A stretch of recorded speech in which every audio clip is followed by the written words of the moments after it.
Magkano isda mo tayo? Marami pa yan. Bakit pinag-video? Ha? Sino ko mo tayo isda mo tayo? Eh, dapat nagpapaalam pa sa akin. Dapat ka mag-video ng aking mga kanila. Hindi mo ganyan.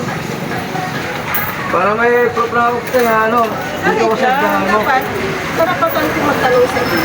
Kasi, siyempre, tanong ako yun. Ay, video mo ang video.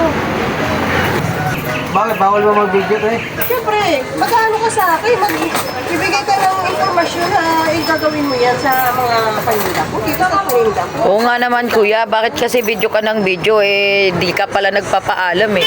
Vlogger naman ako tayo, vlogger ako tayo. Kahit vlogger ka, kailangan mong magpaalam pa din sa may-ari kasi yung may-ari baka hindi papayag or ano. Kaya nga.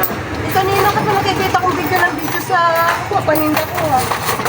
Bakit? Bawal ba mag-video tayo eh? Siyempre, wala kang ano sa akin eh, kapahintulutan eh, na ganyan ang gagawin mo sa akin eh, sa mga paninda ko eh.